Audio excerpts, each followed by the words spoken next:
Hi అండి, welcome to Krishna Sita YouTube channel. నేనైతే మొన్న గోంగూర రోటి పచ్చడి అయితే చేశానండి. ఈ గోంగూర పచ్చడి రోట్లో చేసుకుంటే టేస్ట్ అనేది బాగుంటుందని రోట్లో అయితే చేశానండి. ఇప్పుడైతే మిక్సీలో వచ్చాయి కానండి, ఇదివరకు కాలంలో అయితే రోట్లోనే చేసేవారు. పచ్చడి అనేది టేస్ట్గా ఉంటుందని.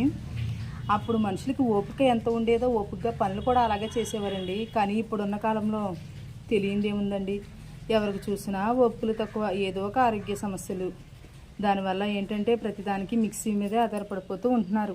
అందుకు కాబట్టి మిక్సీలోనే చేస్తున్నారు. టేస్ట్ బాగుండాలని నేనైతే రోట్లో రెడీ చేశానండి. ఈ ఆషాఢంలో అయితే మనకి బాగా ఇక్కడైతే మాకు తెలగపిండి కూర అయితే ఆషాఢంలో కంపల్సరీ వండుకుంటారండి. మరి ఎందుకన్నది నాకైతే తెలియదు, కానీ ఆషాఢంలో తెలగపిండి కూర అయితే వండుకోవాలని అంటుంటారు.